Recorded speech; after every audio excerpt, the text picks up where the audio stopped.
قل من كان عدوا لجبريل فإنه نزله على قلبك بإذن الله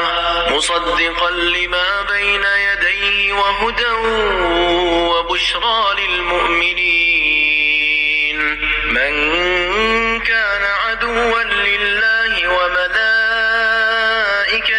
ورسله وجبريل وميكال فإن الله عدو للكافرين ولقد أنزلنا إليك آيات بينات وما يكفر بها إلا الفاسقون أوكلما عاهدوا عهدا نبذه فريق منهم بل أكثرهم لا يؤمنون ولما جاءهم رسول من عند الله مصدق لما معهم نبذ فريق من الذين أوتوا الكتاب كتاب الله وراء ظهورهم كأنهم لا يعلمون واتبعوا ما تتلو الشياطين على ملك سليمان وما كفر سليمان ولكن الشياطين كفروا يعلمون الناس السحر وما أنزل على الملكين ببابل هاروت وماروت وما يعلمان من أحد حتى يقولا إنما نحن فتنة فلا تكفر فيتعلمون منهما ما يفرقون به بين المرء وزوجه وما هم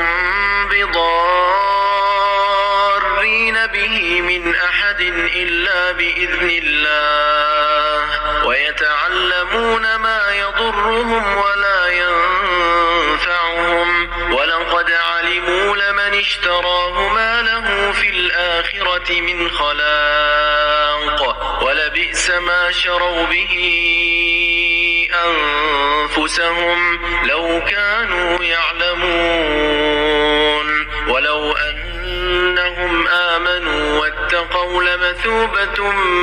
من عند الله خير لو كانوا يعلمون يا أيها الذين آمنوا لا تقولوا راعنا وقولوا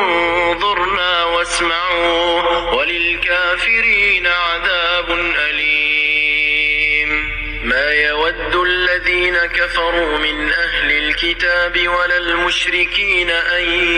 ينزل عليكم من خير من ربكم والله يختص برحمته من يشاء والله ذو الفضل العظيم ما ننسخ من آية أو ننسها نأتي بخير منها أو مثلها ألم تعلم أن الله على كل شيء قدير ألم تعلم أن الله له ملك السماوات والأرض وما لكم من دون الله من ولي ولا نصير أم تريدون أن تسألوا رسولكم كما سئل موسى من قبل ومن يتبدل الكفر بالإيمان فقد ضل سواء السبيل ود كثير من أهل الكتاب لو يردونكم من بعد إيمانكم كفارا حسدا من عند أنفسهم من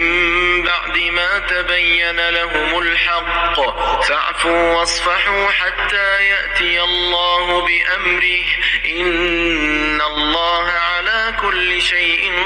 قدير وأقيموا الصلاة وآتوا الزكاة وما تقدموا لأنفسكم من خير تجدوه عند الله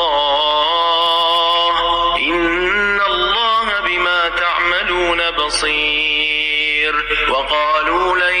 يدخل الجنة إلا من كان هودا أو نصارى تلك أمانيهم قل هاتوا برهانكم إن كنتم صادقين. بلى من أسلم وجهه لله وهو محسن فله أجره عند ربه ولا خوف عليهم ولا هم يحزنون.